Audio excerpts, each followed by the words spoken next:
2026 क्या है? लेकिन 2026 में ग्रहों का अद्भुत परिवर्तन का योग है। 9 ग्रह होते हैं ना, 9 ग्रह में से 8 ग्रह परिवर्तन की तरफ जा रहे हैं। अर्थव्यवस्था कैसी रहने वाली है भारत को लेकर के अगर बात की जाए? ये वर्ष कुछ करने का है, परिवर्तन के साथ साथ है, और कुछ बहुत बड़ी अचीवमेंट्स जैसे फाइनेंशियल। छोटी सी रेमेडी, छोटा सा उपाय या कोई भी ऐसी चीज जो कि पूरे साल भर करनी चाहिए, इधर न्यूमरोलॉजी के बेसिस पे। देखिए, सूर्य का वर्ष है। सूर्य तेज के मालिक हैं, इस पूरे संसार को ऊर्जा देते हैं। तो सूर्य की आराधना कर कर आप बहुत बढ़िया तरीके से नित्यपति भगवान सूर्य का दर्शन कीजिए।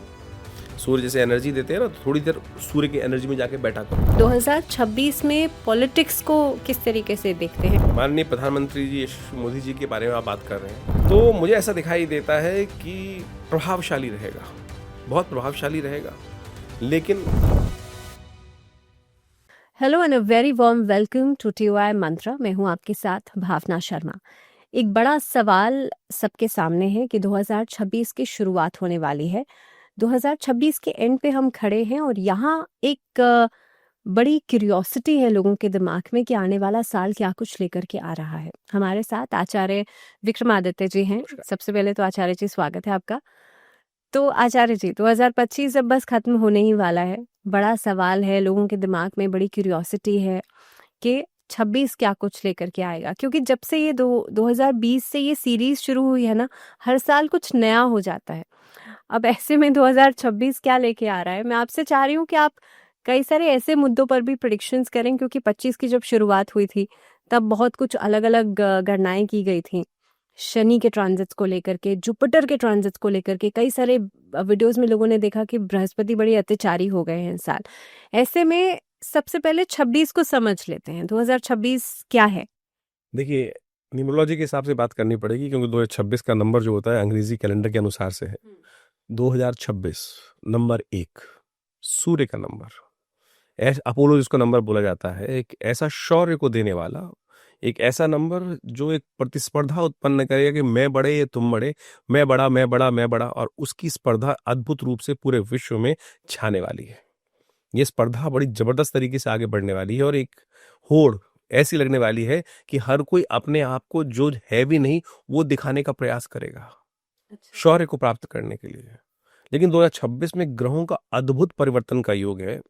9 ग्रह होते हैं ना, 9 ग्रह में से 8 ग्रह परिवर्तन की तरफ जा रहे हैं। 8 ग्रहों का परिवर्तन 2026 में देखने को मिलने वाला है। और अभी अब बृहस्पति की बात कर रही थी, बृहस्पति अपनी सर्वोच्च राशि को पद को प्राप्त करने वाले हैं इस 2026 में। जो योग बनने वाले हैं वो, लेकिन उसके साथ साथ कुछ विडंबनाएं भी हैं। और ऐसे में वर्ष के आरंभ से लेकर वर्ष के मध्य तक जो हमारे शौर्य का जो मालिक है, जो हमारे साहस का मालिक है, मंगल, वो सूर्य के बिल्कुल सन्निकट चलते हुए अस्त चलने वाले हैं। ये कई वर्षों बाद हो रहा है कि मंगल 6 महीने तक अस्त चलेंगे।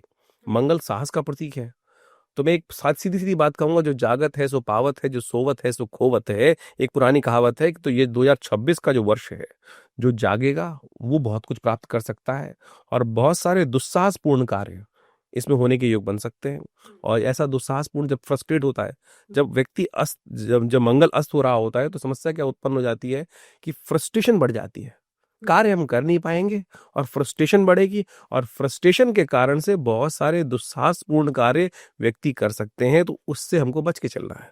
वैसे वर्ष बहुत बढ़िया है और हर व्यक्ति के हिसाब से अलग है, तो हर व्यक्ति को समझना चाहिए कि मेरे लिए कैसा रहेगा।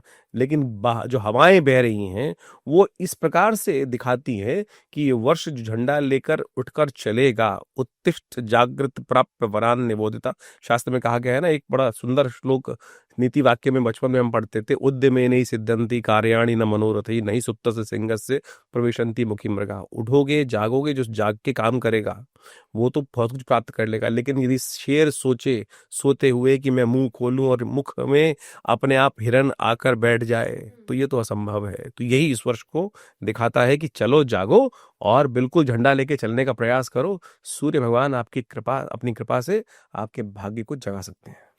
ऐसे में हालांकि हम बाकी सभी लोगों के बारे में भी बात करेंगे, इंडिविजुअल राशियों के बारे में भी बात करेंगे, लेकिन सबसे पहले आपने कहा मंगल जो है वो अस्त रहने वाले हैं। मंगल क्योंकि साहस के, पराक्रम के कारक भी हैं, और ऐसे में अस्त होने से अगर किसी की भी हम कुंडली में बात करें तो मंगल अगर अस्त है या गोचर की स्थिति में भी अगर अस्त है तो लोगों गोचर के की स्थिति में ऊपर, इस तरह आएंगे। हाँ गोचर की स्थिति में अस्त है तो ऐसे में लोगों के ऊपर क्या एक जनरलाइज प्रभाव क्या देखा जा सकता है? क्या लेजीनेस दिखाई देगी और लोगों के अंदर वो जैसे आपने कहा कि फ्रस्ट्रेशन लेवल बढ़ सकता है? देखिए, मंगल दो तरह के होते हैं, मंगल पॉजिटिव, मंगल नेगेटिव। आपके हम्म। हाथ में दो पॉइंट्स हैं, इधर और इधर। एक मंगल पॉजिटिव है, एक मंगल नेगेटिव। जिन लोगों की कुंडली में मंगल नेगेटिव है कुंडली के अंदर, हम्म। आप सबने उनके लिए बड़ी समस्याएं उत्पन्न करने का योग बनेगा। अच्छा। वो हर चीज को नेगेटिव भाव से देख सकते हैं हम्म। कि मेरे से हो ही नहीं रहा है, मेरे से हो ही नहीं रहा है। हम्म। जिनका मंगल पॉजिटिव है और थोड़ी से मंगल को ये ताकत देने का प्रयास कर लें। हम्म। कहा जाता है ना कि हनुमान जी तो सो रहे थे, हनुमान जी को जामवंत ने जगाया, हम्म। गुरु ने जगाया। तो जिस यदि किसी अच्छे एडवाइजर गाइड के सानिध्य में रहकर आप कार्य करना शुरू कर दें तो बिल्कुल ये वर्ष पॉजिटिव बहुत मायनों में रह सकता है, क्योंकि सूर्य का वर्ष है। हम्म। सूर्य का वर्ष है और सूर्य हमारे यहाँ प्रत्यक्ष देवता माने जाते हैं, वो एनर्जी के प्रतीक हैं। तो ये बहुत एनर्जी वाला साल है। बस आपको अपने अंदर बैठे हुए उस वास्तविक तौर पे एनर्जी के देवता को जगाना है। जो जगा लेंगे वो बहुत कुछ कर सकते हैं। और जिनका मंगल नेगेटिव है हम्म। उनके लिए समस्याएं उत्पन्न करने का योग बन सकता है। वो बेसिकली जैसे जो मेंटली वीक लोग हैं, कहीं ना कहीं कारण से अंदर से हवा, अंदर बाहर तो दिखाई दे रहे हैं लेकिन अंदर से बलबला टूटा हुआ है, उनके लिए जागना पड़ेगा, उनको अपने आप को संभालना पड़ेगा, उनको अच्छी एडवाइस लेनी पड़ेगी, हनुमान जी का सहारा लेना पड़ेगा, मंगल को बल देना पड़ेगा। जी। तो बिल्कुल बहुत बढ़िया से आप चीजों को ठीक कर सकते हैं। तो ऐसे में आचार्य जी के देवगुरु बृहस्पति जो है आपने कहा कि 2026 में उनकी स्थिति बहुत अच्छी होने वाली है।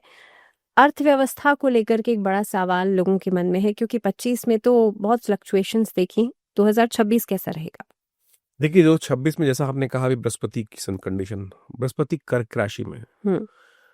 एक अब्दुल रहीम खान खाना एक ज्योतिषी आध्यात्मिक संत हुए हैं, मुस्लिम थे। उन्होंने एक बात लिखी है अपनी किताबों में, यदा मुश्तरी करकटे व कमाने, यदा चश्मखोरे जमी आसमाने। मुश्तरी बृहस्पति जो है करकटे यानी कर्क में जब आ जाते हैं, ज्योतिषी क्या करेगा, वो बालक तो राज ही करेगा। हम्म। यानी ज्योतिषी की बात नहीं, वास्तविक तौर पे ये बहुत सुंदर योग बन रहा है। आधे वर्ष तक तो बृहस्पति उच्चाभिलाषी रहेंगे और आधे वर्ष के बाद बृहस्पति उच्च के हो जाएंगे। हम्म। तो यानी ये बहुत सुंदर योग बन रहा है, बहुत प्रॉस्पेरिटी के अच्छे खासे चांस बन सकते हैं। लेकिन यदि आप इस वर्ष में देखें, बृहस्पति का कंट्रोल जो है वो शनि के ऊपर भी रहने वाला है। अच्छा। बृहस्पति का कंट्रोल आधे वर्ष बाद, पहले तो बृहस्पति, शनि जो है बृहस्पति की राशि में चल रहे हैं, हम्म। और आधे वर्ष बाद जब बृहस्पति उच्च के हो जाएंगे तो वो विशेष तौर पर बहुत सुंदर तरह से स्थितियों को ठीक करने के योग बनाते दिखाई देंगे और वो कंट्रोल बहुत बढ़िया रहेगा। और इससे क्या होगा कि बहुत सारी चीजें नेगेटिव जाने की बजाय पॉजिटिव जाने के व्यक्ति अपने जीवन में कार्य पर आ सकता है। लेकिन फिर भी कहूंगा, व्यक्ति को खुद जागना होगा। और ज्योतिष तो वास्तविक तौर पर आपको आभास करा सकता है कि भाई हवाएं बहुत अच्छी हैं, मौसम बहुत अच्छा है। कई लोग ऐसे हो सकते हैं कि मौसम का आनंद लेते रह जाए, हवाओं का आनंद लेते हुए वहीं गहरी नींद में सो जाए। हम्म। तो ये वर्ष कुछ करने का है, परिवर्तन के साथ साथ है। और कुछ बहुत बड़ी अचीवमेंट्स, जैसे फाइनेंशियल ट्रांजैक्शन जो पिछले साल की हम बात करें, तो ऐसा रहा कि उम्मीद बड़े होने की उम्मीद है, बड़ा चल रहा है, बहुत चल रहा है।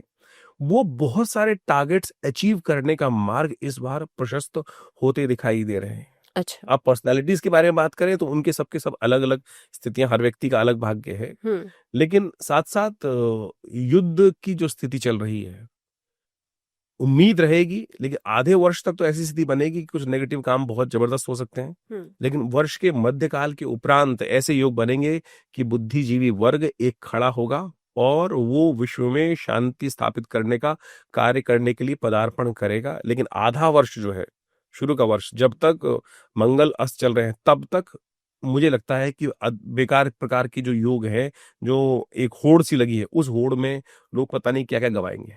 अच्छा, मंगल क्योंकि युद्ध के कारक भी हैं तो ऐसे में युद्ध की स्थिति जो 2025 में दिखी अलग अलग देशों के बीच में, क्या 2026 भी ऐसे इंडिकेशंस दे रहा है या किसी और कंट्री के बीच में आ जाने का कोई ऐसा इंडिकेशन दिख रहा है?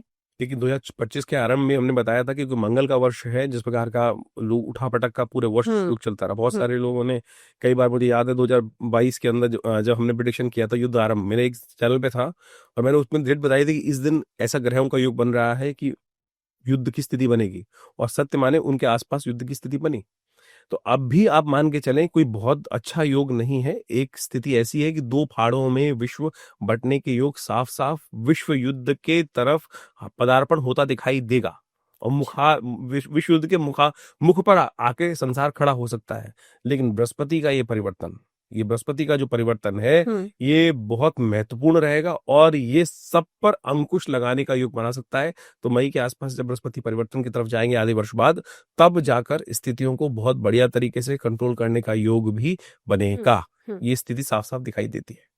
ऐसे में आचार्य जी, क्योंकि सूर्य का साल है, सूर्य हायर अथॉरिटीज़ को दर्शाता है, सरकार में फेरबदल अभी हाल-फिलहाल में बिहार इलेक्शंस तो चल ही रहे हैं, लेकिन अ, 2026 में पॉलिटिक्स को किस तरीके से देखते हैं? या प्रधानमंत्री मोदी जी की जो एक वर्चस्व है, 2026 में किस तरीके से देखते हैं आप?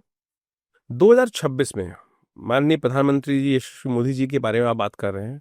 मैं इस वक्त का प्रश्न लग्न भी देखूं और उनका भविष्य 1 साल के लिए देखने का प्रयास करूं, तो मुझे ऐसा दिखाई देता है कि प्रभावशाली रहेगा, बहुत प्रभावशाली रहेगा। लेकिन स्थितियां ऐसी रहेंगी कि बहुत सारे लोग उनकी टांग खींचने को तैयार बैठे रहेंगे। ऐसी स्थिति साफ-साफ दिखाई देती है कि सर मुंडाते ओले पड़ते हैं ना कई बार कि जिस प्रकार। वो तो अब भी खींचते ही हैं। तो अब आगे आने वाले टाइम में बहुत ज़्यादा होने वाला है वो। और जो उनकी मानसिक तौर पर योजना है बहुत सारी करने की, उनको बहुत अंकुश लगाने का लोग प्रयास करने वाले हैं, लेकिन मोदी जी रुकने वाले हैं नहीं। ये साफ-साफ दिखाई देता है कि लाख लोग बुरा चाहें पर जो वो उन्होंने सोच रखा है जो, वो करके दिखाने वाले हैं। इस वक्त का प्रश्न लगन साफ-साफ दिखाता है कि वो बहुत बढ़िया रूप से इस चीज़ को अपने विचार को आगे ले जाने वाले हैं और वो इकोनॉमी को जो बढ़ाने का काम करने वाले हैं। इस वक्त के प्रश्न लगन के अनुसार से साफ-साफ दिखाई देता है कि कोई बहुत बड़ा काम, कोई बहुत बड़ी स्थिति में चीज़ों को ले जाकर अपने आत्मबल, अपने शौर्य के साथ पूरे विश्व में बहुत बड़ी छाप देने देने के प्रधानमंत्री योग बनाने वाले हैं और कोई बहुत बड़ा सम्मान देश को दिल मिलने का योग बन सकता है उनके सानिध्य में। क्योंकि 2025 में जिस तरीके से हमने देखा, बहुत ज़्यादा उठा-पटक रही, मंगल का साल था। अब ये सूर्य का साल है 2026, और ऐसे में अगर नेचुरल कैलामिटीज़ की बात करें, प्राकृतिक आपदाओं की बात करें, क्या सावधान हो जाना चाहिए कि कोई खतरा ऐसा दिखता है? क्योंकि आपने कहा कि 8-8 ग्रह जो हैं, वो सभी गोचर की स्थिति में रहेंगे। ऐसे में क्या दिखाई देता है? देखिए, प्राकृतिक आपदाओं के योग तो बनते हैं, सूर्य जब भी आते हैं तो अतिवृष्टि कारक योग बनाते हैं। हुँ, अतिवृष्टि कारक योग बनाते हैं। इस वर्ष जो पिछला वर्ष गया, उसमें भारतीय पंचांग के अनुसार से सूर्य इस वर्ष के राजा रहे हैं और हुँ, सूर्य जब भी जिस वर्ष के राजा रहते हैं, हुँ, तो वो अतिवृष्टिदायक होता है। तो आप पूरे विश्व में देखें कि इस बार बारिश कितनी हुई। हुँ, तो वही योग यदि ज्योतिष के दृष्टिकोण से देखा जाए तो सूर्य जब राजा हैं, तो प्रजा के अंदर वो बहुत सारी चीज़ों को पॉजिटिव करने के योग बनाते दिखाई दे रहे हैं। जी। लेकिन साथ-साथ क्योंकि बाकी ग्रहों का योग जिस प्रकार से राहु का परिवर्तन का योग भी बनने वाला है हुँ, और साथ-साथ इस वर्ष 8 ग्रह एक साथ परिवर्तन की तरफ जा रहे हैं। तो हमें दिखाई देते हैं कि कुछ नेचुरल वेज में जो क्लेमिटीज़ हैं, वो परेशान करने के योग बनाएँगी और उसमें कुछ ना कुछ स्थितियाँ ऐसी बन सकती हैं कि जिसके अंदर यदि आप देखें, तो जैसा हुँ, वर्ष के पहले भाग में विशेष तौर पर हमें दिखाई देते हैं कि कुछ आतंकवादी संबंधी जो घटनाएँ हैं, कुछ युद्ध जैसी घटनाएँ जो हैं, वो बहुत व्यापक रूप में एक सिर पर आके खड़ी हो सकती हैं। अग्नि से संबंधित समस्याएँ उत्पन्न होने के योग बन सकती हैं। हुँ, ज्वालामुखी विस्फोट जैसी समस्याएँ उत्पन्न होने के योग बन सकती हैं। तो मंगल का जो पहला ट्रांज़िट है, जो विशेष तौर पे रहने वाला है, जो हुँ। जब तक चलने वाले हैं, तब तक इन प्रकार की समस्याओं से परेशानी का सामना करना पड़ सकता है। हुँ। क्योंकि जब कोविड आया था 2020 में, तब भी एक अलग तरह की युति बनी थी ग्रहों की। क्या 2026 में ऐसा कुछ दिखता है, महामारी या ऐसी कोई डिज़ीज़? नहीं, ऐसा वो पूजा नेचुरल बात, सूर्य मालिक हैं इस वर्ष के, तो बिल्कुल कोई कति नेगेटिव बहुत ज़्यादा सोचने की आवश्यकता नहीं है। बृहस्पति बहुत पॉजिटिव वे में चलने वाले हैं। हुँ, मंगल को यदि कंट्रोल जैसे आधे साल तक है वो निकल जाएगा, तो उसके बाद आप मान के चलें कि बहुत बढ़िया चीज़ें बन सकती हैं, बहुत चीज़ें अच्छी हो सकती हैं। हाँ, लेकिन मंगल का लगातार अस्त चलना, हुँ, ये बहुत ज़्यादा स्थिति को ठीक नहीं करता है। मंगल का अस्त होना एक तरह से यदि देखा जाए तो कुछ ना कुछ नेगेटिव सेंस को ज़्यादा उपस्थित करता दिखाई देगा। जी। आचार्य जी, ये तो हमने बात की जनरल प्रेडिक्शंस की, लेकिन अगर अब इंडिविजुअल राशियों की मैं बात करूँ, मेष राशि से शुरुआत करते हैं, 12 राशियों का चक्र होता है। मेष राशि वाले लोगों के लिए 2026 कैसा है? मेष राशि मंगल प्रधान राशि है और साथ साथ उनकी 7.5 भी चल रही है। लेकिन बाकी सब ग्रहों का परिवर्तन यदि देखें तो ये बहुत महत्वपूर्ण उनके लिए रहेगा, लेकिन उनको फूक फूक के कदम रखने की आवश्यकता है। गुस्सा कंट्रोल करने की जरूरत रहेगी, एग्रेसिवनेस कंट्रोल करने की जरूरत रहेगी। नई नई योजनाएं, नए नए विचार जो उनके मन में मस्तिष्क में आने वाले हैं, यदि उस पर उन्होंने क्रियान्वयन कर लिया तो हमें दिखाई देता है कि ये वर्ष बहुत बढ़िया तरीके से उनके लिए समर्पित हो सकता है। लेकिन मंगल अस्त है, आपका स्वामी, ग्रह स्वामी अस्त चलेगा पूरे आधे वर्ष तक, तो आपको जागना पड़ेगा। डरो मत। सबसे पहले इस बात का ध्यान रखना पड़ेगा, परमात्मा आपके साथ है। इस बात को, परमात्मा हमारे साथ है, हमारा इष्ट हमारे साथ है। यदि हम जाग गए तो असंभव को संभव करने का वर्ष ये दिखाई देता है। शनि कुछ नहीं कर पाएंगे यदि आपने मंगल को साध लिया। तो मैं कहूंगा उपाय के तौर पर सबसे पहली आवश्यकता है, क्योंकि आमतौर पर जानना चाहते हैं लोग उपाय क्या है। तो मैं आध्यात्मिक आदमी हूं, मैं कहूंगा हनुमान जी के चरण पकड़ लो। उससे बढ़िया कोई कल्याण का मार्ग आपके लिए प्रशस्त नहीं होगा। और हनुमान जी आपके अंदर साहस भी उत्पन्न करेंगे, और ये मंगल का जो नेगेटिव प्रभाव है वो ठीक करेंगे। बृहस्पति जैसे ही उच्च के होंगे, सम्मान, पद और तो और रुके हुए काम को गति देने के लिए ये वर्ष आपके लिए बहुत जबरदस्त योग लेकर आ रहा है। वृषभ राशि की बात करते हैं। वृषभ राशि शुक्र प्रधान राशि है, और शुक्र बहुत तेजी से परिवर्तन की तरफ हमेशा रहते हैं और बड़े दृढ़ स्वभाव वाले व्यक्ति माने जाते हैं। लेकिन एक विचित्र स्थिति इनके साथ हमेशा रहती है। अड़ियल प्रकार के लोग होते हैं, जो सोच लिया वही करना चाहते हैं। और ये वर्ष आपके लिए ऐसा है कि आप बहुत कुछ कर पाओगे।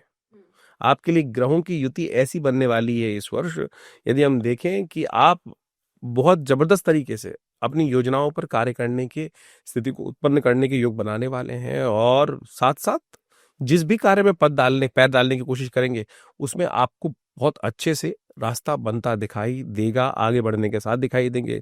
धन भी प्राप्त करने के योग बना सकते हैं वर्ष में। जिस प्रकार से जुपिटर का ट्रांजिट आपके लिए होने वाला है, वो बहुत बढ़िया तरह से आपके लिए आगे बढ़ने के योग बनाता दिखाई दे रहा है। हाँ, एक बात का आपको विशेष तौर पर ध्यान रखने की जरूरत रहेगी। यदि अध्यात्म से शून्य हुए, परोपकार त्यागे, तो समस्याएं जीवन में उत्पन्न हो सकती है। तो परोपकार, सेवा भाव अपने जीवन में जरूर रखने का आपको प्रयास करना चाहिए। तो ये जो वृषभ राशि वाले हैं, थोड़े नरम होकर काम करने की आवश्यकता है। हटपना होता है ना, फ्लेक्सिबल अप्रोच ले काम करोगे तो बिल्कुल ये वर्ष तुम्हारे लिए बहुत बढ़िया रहेगा। बुध स्वामित्व की राशि मिथुन राशि। मिथुन राशि वाले लोगों के लिए कैसा रहेगा?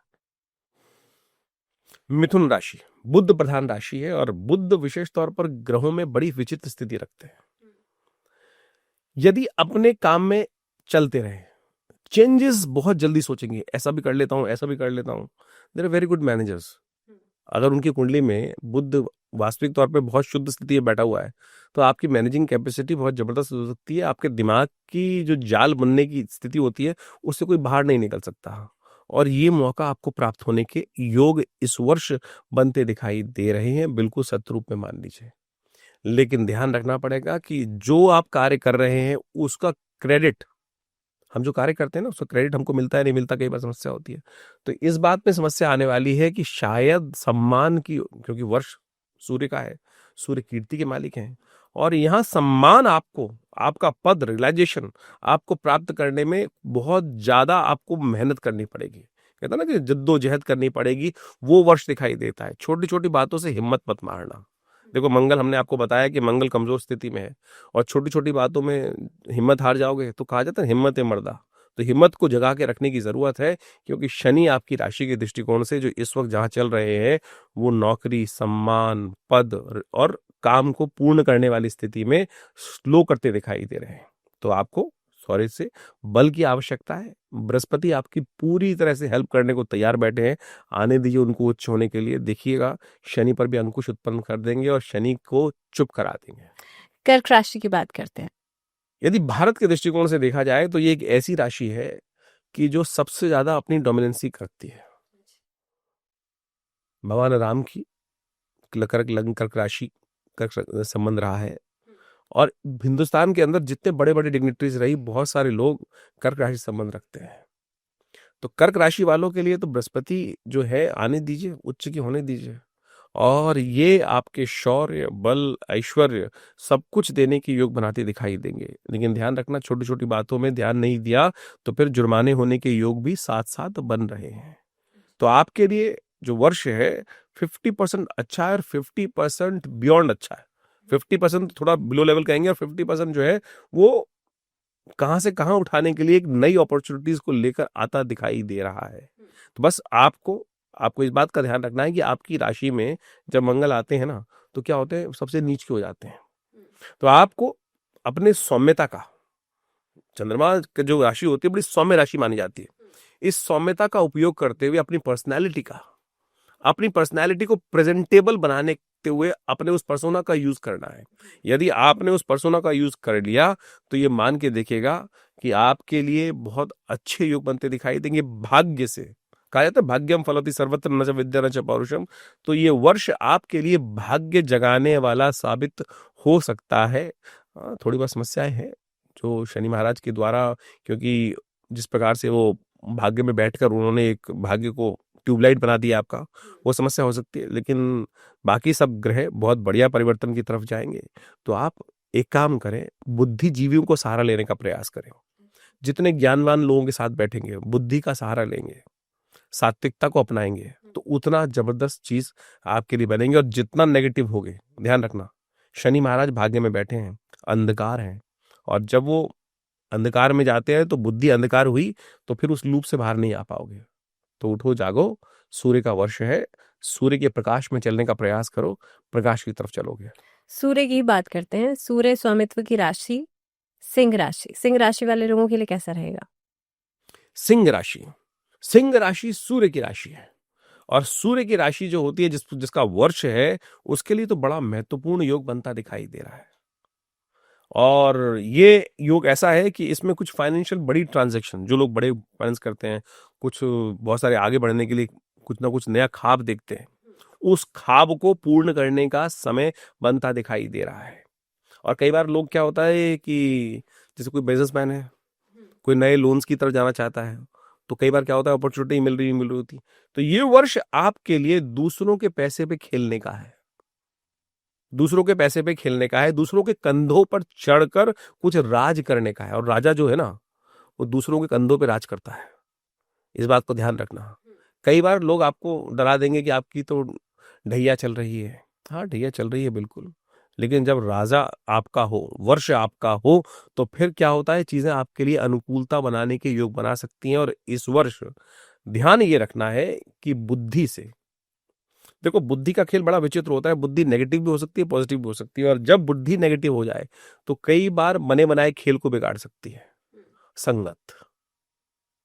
बुद्धि खराब कब होती है? जब गलत संगत आ जाती है।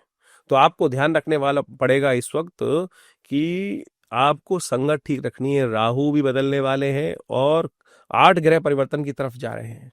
और गलत लोगों की संगत, यदि पूरे सेब की बकेट के अंदर एक गलत संगत वाला व्यक्ति आ जाता है, वो सब कुछ कलंकित कर देता है, वो चीजों को आगे बढ़ने नहीं देता। तो संगत ठीक रखने का आपको प्रयास करना है। ये सूर्य आपके लिए बहुत कीर्तिशाली, वर्चस्वशाली होने के योग बनाते दिखाई देंगे, लेकिन आपको कुछ ना कुछ उपाय अच्छे खासे करने की जरूरत है।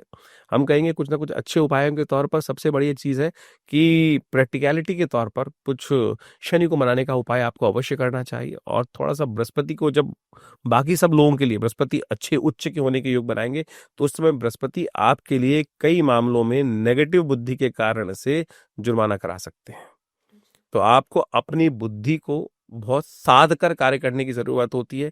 जब बृहस्पति उच्च के हो जाते हैं और आपकी राशि के दृष्टिकोण से कई बार अभिमान जो है कि मैं सोच रहा हूं वही ठीक है, मैं सोच रहा हूं वही ठीक है, वो ठीक नहीं होता है। उसके लिए साथ साथ हमें नवरत्नों को पालने की जरूरत है।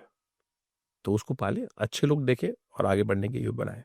फिर से बुध की बात कर लेते हैं। आपने कहा बुध के जो अंतर्गत लोग आते हैं वो बहुत अच्छे मैनेजर्स होते हैं। ऐसे में कन्या राशि वाले लोगों के लिए कैसा रहेगा साल?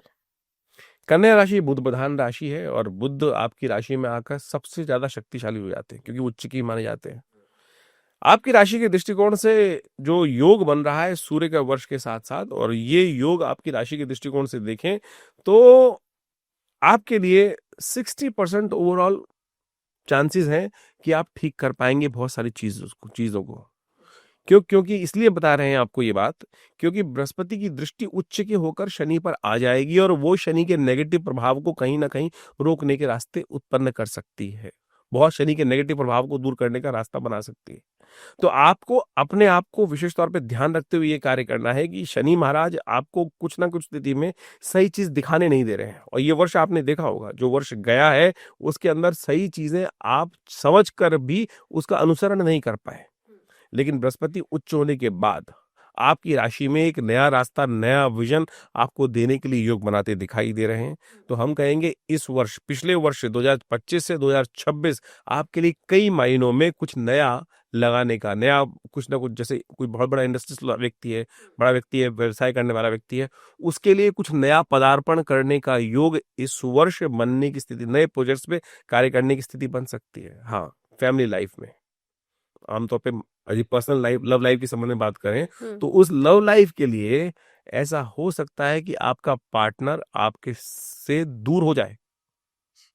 तो इस बात का आपको ध्यान रखते हुए कार्य करना पड़ेगा कि जो है थोड़ा स्वभाव नरम रखते हुए कार्य करने का प्रयास करें, तो अच्छा रहेगा आपके लिए। जी, क्योंकि पैसा हर किसी को चाहिए होता है और कहीं ना कहीं पे लग्जरीज जो हैं उसको जो राशि कंट्रोल करती है वो है तुला राशि, शुक्र प्रधान राशि है। कैसा रहेगा?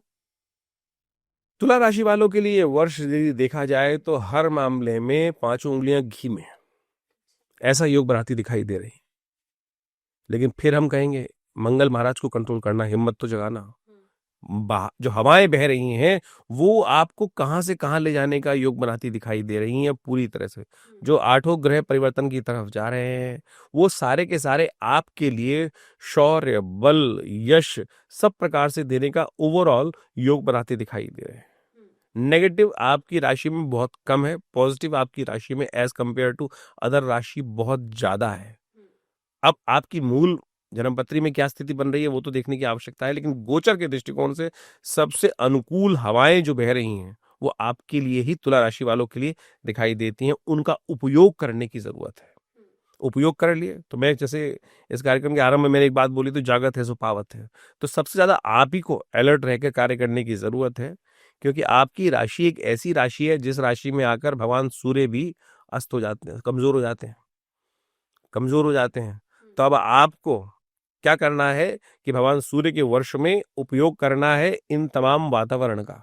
तो हमको तो ये दिखाई देता है कि तुला राशि वालों के लिए सबसे बढ़िया योग बनता दिखाई दे रहा है। चीजें आपके फेवर में आने के लिए बहुत ललायित हैं, जैसे आप ललायित होते हैं आगे बढ़ने के लिए, चीजें आपके लिए बहुत अच्छे से ललायित होती हुई दिखाई दे रही हैं और चीजें आपके फेवर में जाने की स्थिति उत्पन्न करती दिखाई दे रही हैं। अगली राशि की तरफ बढ़ते हैं। वृश्चिक राशि मंगल की राशि है और मंगल आपने कहा इस लगभग आधे साल तक अस्त है। वृश्चिक राशि वाले लोगों के लिए कैसे रहेगा साथ? वृश्चिक राशि मंगल प्रधान राशि, और जैसा मंगल की स्थिति है उसको हमको समझ लेना चाहिए। ये मंगल इस वर्ष आधे वर्ष तो आकाश मंडल से लोप रहेंगे वहां पर, लेकिन दिखाई नहीं देंगे। तो आपको भी अपने आप को ऐसा दिखाई व्यवस्था करनी पड़ेगी कि आप दिखाई दें।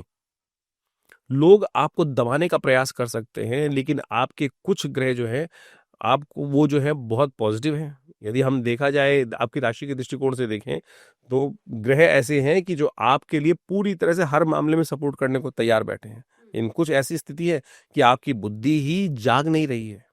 कारण है उसके कि आपकी बुद्धि पे इस वक्त जिस ग्रह का साया है वो बहुत स्लो, आपको मोह है, कछुआ बना रखा है। आपको कछुए की स्थिति कर रखी है कि बहुत धीरे धीरे धीरे धीरे चलाने की स्थिति बन रही है और छोटी छोटी बातों से डर लग रहा है। ये स्थिति हो सकती है। ये छोटी छोटी बातों से मन में भय उत्पन्न रहे, मैं क्या करूंगा। अरे आप हार्ड मास के, आप किसी विश्व में जो कार्य करने के दिखाया है जिन लोगों ने, हमको ये समझना पड़ेगा। आपको इस वक्त खासतौर पे इस बात को समझनी आवश्यक, क्योंकि आपके मंगल जो ग्रह है, राशि के स्वामी है, वो अस्त स्थिति में जाएंगे। तो आपको ये बात ध्यान रखनी पड़ेगी कि जिस व्यक्ति ने कुछ चमत्कार करके दिखाया है उसकी कोई 2 सिर नहीं थे, उसकी कोई 50 उंगलियां नहीं थी, वो भी कोई 5-10 एक्स्ट्रा नेत्र लेके नहीं आया था। आप ही की तरह से व्यक्ति था और सामने वाला व्यक्ति कर सकता है तो आप भी कर सकते हैं। आप एक नेगेटिव सर्कल में चल रहे हैं। तो पिछले 2 सालों से जो ग्रहों का योगा योग चल रहा है कि बौद्धिक दृष्टिकोण से वो चाहकर भी वो उस पेरिफेरल से बाहर नहीं निकल पा रहे हैं। आपका ग्रह जाग रहा है, सफलता देने के अद्भुत योग बना रहा है, सूर्य का वर्ष है और आपकी राशि के दृष्टिकोण से देखें तो इस वर्ष आपके लिए बहुत कुछ प्राप्त करने के योग बनते दिखाई दे रहे हैं। भाग्य साथ है भाई, भाग्य साथ है, होने जा रहा है आपके लिए, तो आपको भाग्य का उपयोग करना है। भाग्य का रास्ता यदि उपयोग आपने कर लिया तो फिर बहुत बढ़िया तरीके से आपके लिए स्थितियां उत्पन्न हो सकती है। लेकिन आपके लिए शनि महाराज इस वक्त आपकी राशि के दृष्टिकोण से यदि देखा जाए तो पंचम भाव में अभी भी पूरे वर्ष गोचर करेंगे। बृहस्पति आएंगे और उनको सही मार्ग पर चीजों को ले जाने का रास्ता बनाने वाले हैं। तो ये वर्ष आप यदि अपनी बुद्धि के नेगेटिव पेरिफेरल से बाहर निकल आए तो हमारे लगता है कि आप बहुत कुछ बढ़िया कर सकते हैं। आपने कहा कि बृहस्पति 2026 में बहुत बढ़िया परिस्थिति में रहेंगे। ऐसे में धनु राशि वाले लोगों के लिए कैसा रहेगा साल? धनु राशि, मैं कहूंगा पूरी राशि वर्ग में यदि सबसे ज्यादा ताकतवर कोई राशि हो सकती है तो धनु। आधा आदमी आधा घोड़ा। तो ये स्थिति ऐसी है कि बिल्कुल अपने आप में सबसे ज्यादा ताकतवर व्यक्ति पर जो पर्सनालिटी मानी जाती हैं, जो अदम उत्साह वाली चीज मानी जाती हैं और असंभव से असंभव कार्य करने वाली स्थिति जो होती है वो इस राशि में होती है। और इस राशि का इस वक्त का जो समय चल रहा है वो विशेष तौर पर ऐसा रहने वाला है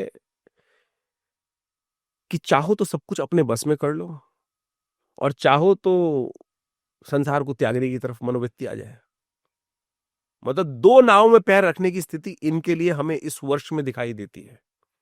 साफ साफ तौर पे धनु राशि वालों के लिए एक तरफ तो ये कहेंगे कि पूरे वर्ष में शुरू में ये सोचेंगे कि अरे मेरे हाथ में क्या कुछ नहीं है, मैं तो करके दिखाता हूँ, ऐसा करके दिखाता हूँ, वो करके दिखाता हूँ। और वर्ष के बीच काल के मध्य के भाल के बाद इनकी स्थिति ऐसी होगी किसके लिए करूं। वो क्या होता है ना, फिलोसफिकल टच। धनु राशि वालों की बड़ी विशिष्ट स्थिति होती है कि वो अगर फिलॉसफी में फंस जाए तो फिलोसफर बहुत बड़े जबरदस्त तरीके बन सकते हैं और इनकी फिलॉसफी के आगे किसी की चलने वाले नहीं है। तो भाई ये ध्यान रखना आपकी राशि के दृष्टिकोण से, यदि मेटेरियलिस्टिक लाइफ में चल रहे हो तो मेटेरियलिस्टिक रहना, और यदि फिलोसफिकल लाइफ में आपका काट मिलने वाला नहीं है तो ये वर्ष आपके लिए इसी प्रकार का रहने वाला है। लेकिन सांसारिक दृष्टिकोण में सफलता के लिए आपको क्या होता है ना, वो जो घोड़ा चलता है तो उसके आंखों के आगे नजर बट्टू बांधे जाते हैं। वो नजर बट्टू बांधने का अर्थ होता है भाई इसको पूरे संसार को देख मत।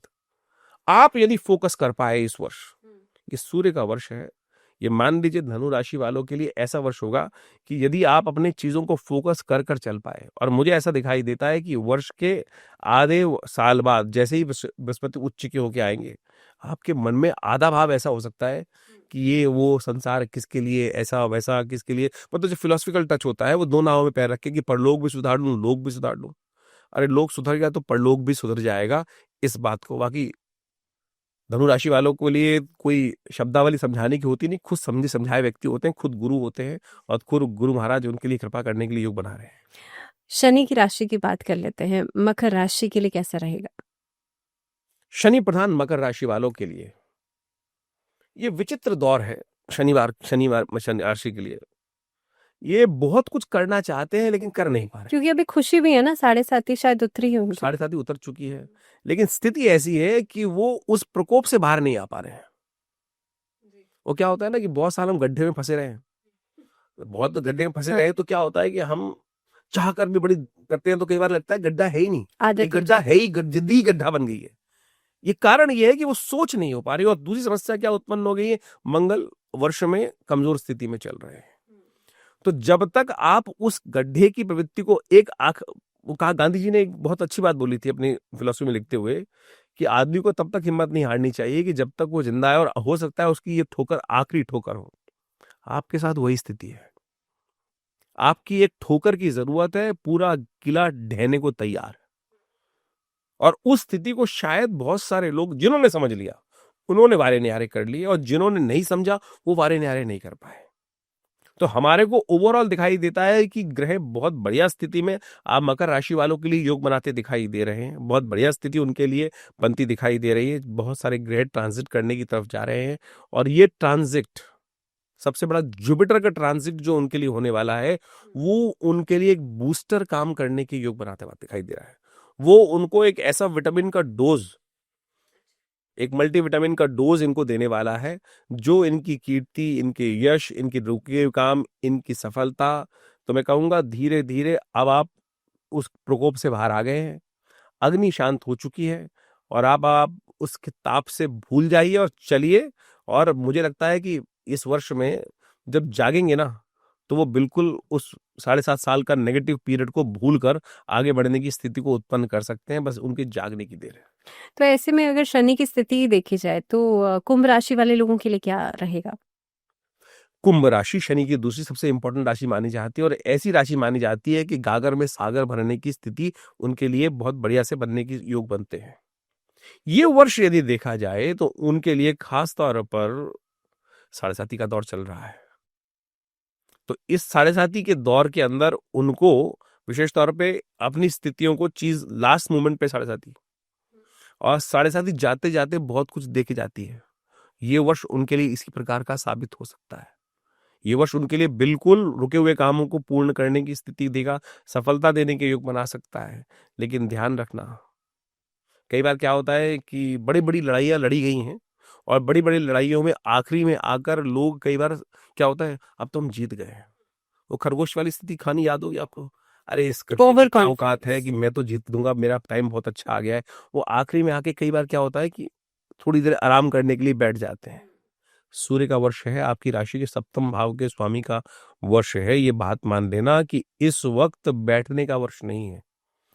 अब आपकी समस्याएं खत्म होने के अंतिम दौर में चल रही हैं, और यदि आपने अपने आप को सही रूप से रख लिया तो ये स्थिति बहुत कुछ प्राप्त करने के लिए आपके लिए बनती दिखाई दे रही है। बहुत सारी चीजें आपके लिए अच्छी हो रही हैं, और ये वर्ष आपके लिए बहुत नई अपॉर्चुनिटीज को लेकर आता दिखाई दे रहा है। फिर भी स्वास्थ्य के मामले में खास तौर पर ध्यान रखते हुए कार्य करने की जरूरत है। रिस्क नहीं लेना है स्वास्थ्य के मामले में। हो सके तो भगवान शंकर का महामृत्युंजय मंत्र इत्यादि कुछ अवश्य जप करने का प्रयास कीजिए, वो आपके लिए जरूर रहेगा। अब बृहस्पति की अगली राशि और आखिरी राशि मीन राशि वाले लोगों के लिए कैसा रहेगा? मीन बृहस्पति की राशि है, और जैसा आपने कहा बिल्कुल बृहस्पति की राशि में इस बार कुछ ना कुछ नया होने के योग बन रहे हैं। 7.5 का दौर चल रहा है, लेकिन देव कृपा से बृहस्पति का अंकुश आपकी राशि में जो शनि महाराज पर बृहस्पति लगाने वाले हैं, वो आपके लिए एक कैसे कह सकते हैं डिवाइन इंटरवेंशन, वो होने के योग बनते दिखाई दे रहे हैं। जब देव साथ हो, जब देव आपके लिए कुछ ना कुछ रास्ता बनाने को तैयार बैठे हैं, तो क्या दुश्मन आपका बिगाड़ सकता है। ये स्थिति कहीं ना कहीं होता है ना, वो हम डूबते हुए नहीं नदी जा रहे हैं, कोई स्थिति हमको दिखाई नहीं दे रही है, लेकिन कहीं से एक बहाव आया देव कृपा से और वो आपको बचाकर ले गया। तो ये सब कुछ नेगेटिव होते हुए भी वो स्थिति ये वर्ष आपके लिए बनने को तैयार बैठा है। हाँ, आधा वर्ष जो पहले का वर्ष है उसमें आपको ध्यान रखना पड़ेगा। कुछ वर्ष अच्छी चीजें है, 7.5 का दौर आप पे चल रहा है, लेकिन हमें दिखाई देता है कि कहीं ना कहीं डिवाइन आपके साथ कुछ ना कुछ योग बनाता दिखाई दे रहा है। थोड़ी सी डिवाइन की तरफ अपने आप को ले जाने का प्रयास कीजिए, आपके लिए बहुत कुछ नया इस वर्ष होने के योग बन सकते हैं। रिस्क वाले काम, स्पेकुलेशन बिजनेस वाले काम, उनसे आपको पहले वर्ष के पहले भाग में बचना चाहिए। जी, तो हमने सभी राशियों के बारे में बात ही कर ली, लेकिन आपसे बस एक क्लोजिंग स्टेटमेंट चाहूँगी कि अगर किसी को अपनी राशि पता ही नहीं है, मान लीजिए या बर्थ डिटेल्स ही नहीं पता, तो क्या वो ऐसी छोटी-सी रेमेडी, छोटा-सा उपाय या कोई भी ऐसी चीज़ जो कि पूरे साल भर करनी चाहिए, इधर न्यूमरोलॉजी के बेसिस पे? बहुत सारे लोग होते हैं जिनको अपनी राशि के बारे में ज्ञान होता नहीं है, और डेट ऑफ बर्थ भी शायद नहीं पता होती है, जन्म पत्रिका से। तो उनको कैसे वर्ष का उपयोग कर सकते हैं? देखिए, सूर्य का वर्ष है, सूर्य तेज के मालिक हैं, इस पूरे संसार को ऊर्जा देते हैं। तो सूर्य की आराधना कर कर आप बहुत बढ़िया तरीके से नित्यपति भगवान सूर्य का दर्शन कीजिए। सूर्य जैसे एनर्जी देते हैं ना, तो थोड़ी देर सूर्य की एनर्जी में जाके बैठा करो। आमतौर पे उदित होते सूर्य का दर्शन करना सबसे सौभाग्य का प्रतीक माना जाता है। हमारी संस्कृति उदित होते सूर्य का दर्शन कर कर जीवन में नया उत्साह उत्पन्न करने के योग बनाती है। और वेस्टर्न फिलॉसफी जो है वो विशेष तौर पे डूबते हुए सूर्य को देखने की तरफ पूरे विश्व में है कि सन कुछ सूर्य को छुपते हुए। हमारी भारतीय संस्कृति में हम संध्या करते हैं तो हर तरह के सूर्य उगते और डूबते हुए सूर्य सबको देखते हैं, लेकिन सबसे बढ़िया जो वर्चस्व है, जो एनर्जी देने वाला है, वो सूर्य को नित्य प्रति जल देने की आदत डाल दीजिए। वो आपके लिए बहुत बढ़िया रहेगा और वो आपको हर चीज में आगे बढ़ने के योग बनाएगा। एक जर्मन साइंटिस्ट थे, उन्होंने इस पर रिसर्च करी कि जो भारतीय संस्कृति में सूर्य को जल दिया जाता है, क्या वो साइंटिफिक है या अनसाइंटिफिक है। क्योंकि हिंदुस्तानी लोग बोलेंगे तो उसकी तो मानी नहीं जाती। तो जर्मन साइंटिस्ट ने हेल्थ मैगजीन में एक आर्टिकल छपा जो ब्रिटिश से निकलती है कि जो हम सूर्य को जल देते हैं हाथ को ऊपर से कर कर, और उसका जो जल की एक चादर सी बनती है, और उस जल से छन कर जो सूर्य की किरणें वो आपके शरीर पर पड़ती हैं, वो प्राण शक्ति का संचार करती हैं। तो आप हेल्थ पॉइंट ऑफ व्यू से देख लीजिए, जो मैंने उपाय बताया वो भी आपको बूस्टर की तरह काम करेगा। तो सूर्यपति भगवान सूर्य का यदि दर्शन कर कर आप कार्य करना शुरू करें तो ये वर्ष आपके लिए भगवान सूर्य की कृपा से कीर्तिशाली, वर्चस्वशाली, वैभवशाली होने की योग बना के लेके आता दिखाई दे रहा है। तो आचार्य जी, क्योंकि इस समय पर पोल्यूशन का समय है, दीपावली के बाद हर किसी को आप देखेंगे कि मास्क लगाते हैं और पोल्यूशन से बहुत परेशान रहते हैं। क्या किया जा सकता है? भावना जी, तो सबसे पहले मैं कहूंगा दिवाली को दोष ना दें। दिवाली तो ऐश्वर्य लेकिन अक्सर ये टाइमिंग ऐसा रहता है। नहीं, ये कुछ एक सोच हो गई कि दिवाली के बाद ही मौसम ऐसा है। होता क्या है कि देखें तो इन दिनों जो हवा की बहने की जो स्पीड है वो आमतौर पर बाकी मौसम से धीरे धीरे कम हो जाती है। तो उसके कारण से क्या होता है कि जो हवा में जो पॉल्यूशन के जो बेसिकली जो मॉलिक्यूल्स हैं वो ट्रांसफर नहीं हो पाते हैं। वो हवा की जो स्पीड है वो कम होती है, तो उसको प्लस मौसम ठंडा हो जाता है, तो उसकी वजह से पॉल्यूशन जो है वो बेसिकली नीचे ही तैरता रहता है। तो आमतौर पे जो बेसिकली नेजल एलर्जीज की समस्या है वो बहुत ज़्यादा हो जाती हैं। और हम प्रकृति का दुरादोहन जो कर रहे हैं, हम जितना मॉडर्नाइजेशन, सो कॉल मॉडर्नाइजेशन की तरफ भाग रहे हैं, हम प्रकृति को उतना दे नहीं पा रहे हैं जितना हमको देना चाहिए। हम प्रकृति का दुरादोहन करके प्रकृति को खराब ही करने का प्रयास कर रहे हैं। तो ऐसे में कुछ खास चीज योग के संबंध में हम कर लें अगर, तो ऐसा होता है कि बहुत सारी समस्याओं को हम ठीक कर सकते हैं। ऐसा मौसम आ जाता है कि हर एक को कोरोना की याद आ जाती है। वो मास्क लगाए लोग घूमना शुरू कर देते हैं, सांस जो सबसे चीज ये वही हम चैम्बर बना देते हैं, और वो चैम्बर ऐसा हो जाता है कि उस स्थिति। तो सबसे पहले तो मैं आपको बताऊं कि जब घर जाओ, छोटी छोटी टिप्स दे देता हूँ। एक जो आमतौर पे क्या होता है, नेजल से आप लेके जाते हैं, मुंह से सांस लेते हैं, बहुत सारी चीज आपके अंदर क्या होता है, उसके बाद खराश हो जाती है। आपके घर में मिश्री मिल जाएगी, आपके घर में गुड़ मिल जाएगा, ये भी ना मिले चलो चीनी तो मिलेगी मिलेगी। तो क्या करना है, घर जाके थोड़ी देर मुंह में अच्छे से उस चीनी या गुड़ को या थोड़े से मिश्री को थोड़ी देर रख लें। रखने के बाद उसको मुंह में थोड़ी देर रखें और उसको कुल्ला कर दें। क्या होगा कि जो आपके मुंह के भाग में जितना भी वो क्या चीनी के साथ साथ पॉल्यूटेंट्स है, वो सारे के सारे उसके साथ चिपक जाएंगे, और वो अंदर जाने की बजाय आपके मुख से बाहर आकर वो क्या करेंगे, वो जैसे पुराने ड्रेन जमाने आउट हो में स्थिति चलती थी क्या कि जो धूल वाला काम करते थे, उसके बाद कहते थे धूल वाले खाने के बाद अगर पानी आपने पी लिया तो गला बैठ जाएगा। उसके बाद एक फांक दे दी जाती थी कि भैया मीठा गुड़ खा ले, उसमें क्या होगा, सारा का सारा जो छोटे छोटे पार्टिकल्स होते हैं वो उसके साथ चिपक जाते हैं और वो आपके गले को एलर्जी से बचा देते हैं। तो ये काम बहुत बढ़िया कर सकते हैं। ये 5 टिप्स मैं दे रहा हूँ, इनको कर लीजिए बहुत बढ़िया तरीके से। इसके साथ एक काम कर सकते हैं आप, नेजल वॉश।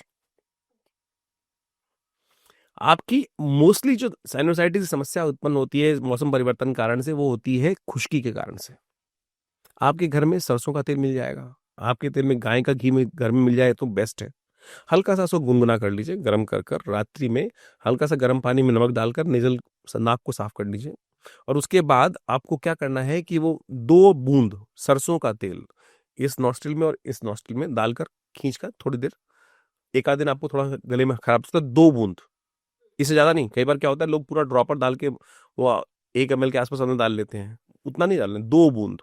नेजल जो नेजल कैविटी एरिया है वो खुश्की जो है वहां की, उसको ठीक करने का काम कर देगा। उससे क्या होगा कि जो खुश्की में कफ जम गया है वो कफ भी नहीं जमेगा। साइनोसाइटिस की समस्या है, एलर्जीज रहती हैं, इससे बढ़िया कोई चीज हो नहीं सकती। आप किसी भी नेजल वॉश कर रहे हैं वो कर नीति वगैरह हम कराते हैं, वो तो बेस्ट चीज है रेमेडियल एस्पेक्ट में, लेकिन वो थेरेपेटिकल पॉइंट ऑफ व्यू से है। लेकिन उससे पहले यदि आप ये 2 बूंद गाय की घी की या सरसों के तेल की डाल लेंगे तो इस मौसम में सबसे बेस्ट काम वो करने का योग बनाइए। सबसे ज्यादा एलर्जी आपको होती है क्योंकि आपका इम्यून सिस्टम वीक है। और ऐसे में भारतीय संस्कृति में एक बहुत बढ़िया चीज आती है, कार्तिक के महीने में नौमी, जिसको आंवला नौमी कहा जाता है। आप यदि इस सर्दी के मौसम में आंवला आता है, आमतौर पे वैसे तो बाजार में आजकल तो पूरे साल मिलता है, लेकिन आंवला जो बाजार में जो पेड़ में उत्पन्न वो समय जो होता है वो होता है कार्तिक से पहले बनना शुरू हो जाता है, कार्तिक में बाजार में आ जाता है। और लेकर चैत्र तक रहे सबसे बढ़िया। इस 6 महीने के मौसम में यदि एक आंवला आप रोज चबा के खा लो तो आपको विटामिन सी की डेफिशिएंसी, आपकी इम्यून सिस्टम को बूस्ट करने के लिए, आरोग्यता प्राप्त करने का कोई ऐसा योग बिल्कुल बन जाएगा कि क्या आपका हीमोग्लोबिन लेवल, क्या आपकी साइनसाइटिस, क्या आपको कफ संबंधित समस्याएं, क्या आपको लंग्स में होने वाली ब्रोंकल समस्याएं, और तो और आपके शरीर के अंदर जो एक नव जीवन देने वाली आंवले से च्यवनप्राश बना ना। और यदि और समस्या क्या है कि आज की तारीख में बाजार में जितने जो च्यवनप्राश मिल रहे हैं वो है भी एक्चुअल इतना तो शायद आंवला होता भी नहीं है जितने आज बाजार में च्यवनप्राश बिक रहा है। तो भाई शुद्ध रूप से इसमें भगवान विष्णु को समर्पित कर कर, हमारे यहाँ तो आंवला नवमी के दिन एक प्रसंग बताया गया कि आंवले के पेड़ के नीचे बैठकर पूजा कर लो, उसके बाद आंवले को प्रसाद रूप में ग्रहण कर लो, तो इम्यूनिटी को स्ट्रॉन्ग करने का सबसे बढ़िया तरीका हो सकता है। लास्ट पॉइंट सबसे बढ़िया हम बता रहे हैं आपके लिए वो रहेगा कि जो आपको गर्म पानी सुबह आप रात को ध्यान रखें कि गर्म चीजें हल्के से उसको लेने का शुरू करें। इम्यूनिटी को बूस्ट करने के लिए खाने के कम से कम 20 मिनट बाद और गर्म पानी, सुबह उठते ही गर्म हल्का ल्यूकवार्म वाटर, तुलसी वाला पानी, वो आप लेना शुरू कर दीजिए, और रात को गर्म दूध। ये अपना लीजिए टिप्स। बहुत सारे लोगों को भ्रांति है, जैसे दूध बोला मैंने, अभी देखिए कमेंट में बहुत सारे लोग आने शुरू हैं, दूध तो कफ देता है, दूध तो ये देता है, फैट भी बढ़ा देता है। नहीं बढ़ाता, दूध नहीं बढ़ाता कुछ भी। इस सब चीजों को लिए भ्रांति आज पूरे संसार में लोगों ने उत्पन्न करनी शुरू कर दी है कि दूध की उत्पत्ति कामधेनु से हुई है, और कामधेनु जो गाय है वो मां के बराबर मानी गई है। दूध कैल्शियम देता है, अगर आप कैल्शियम नहीं लोगे, दूध इम्यूनिटी को बढ़ाता है, दूध हर तरह की बीमारी को ठीक करने की शक्ति रखता है, दूध कभी किसी को बीमार नहीं करता। मैं छोटा सा एग्जांपल आपके समक्ष रख लेता हूँ। छोटा बच्चा जब माँ की गोद में होता है, उसको दस्त भी लग जाते हैं, तो क्या आप दूध देना उसको बंद कर देते हैं? बिल्कुल, सबसे पहली चीज दूध दिया जाता है, चाहे दस्त लगे हो, चाहे कफ हो, चाहे कंजेशन हो। तो ये जो भ्रांति उत्पन्न की गई है तो कि आप ऐसे, हाँ, दूध ठंडा नहीं पीना चाहिए, फ्रिज से निकाला और ऐसे दूध पी लिया तब तो वो बेकार करेगा। दूध गर्म सर्दी के मौसम में पीजिए, आपको न कफ रहेगा न कंजेशन रहेगा। उसमें 2 काली मिर्च कूट के डाल दीजिए, थोड़ा सा खसखस उपयोग कर लीजिए, थोड़ा सा केसर उपयोग कर सकते हैं, तो इससे बढ़िया कोई और टॉनिक हो नहीं सकता। थैंक यू वेरी मच आचार्य जी। मुझे लगता है इससे बेहतर कॉन्वर्सेशन ही हो सकती थी, क्योंकि बहुत सारी चीज़ें हमने कवर कर ली, और आपकी प्रेडिक्शंस डेफिनेटली व्यूअर्स के लिए बहुत कारगर रहेंगी। Thank you very much.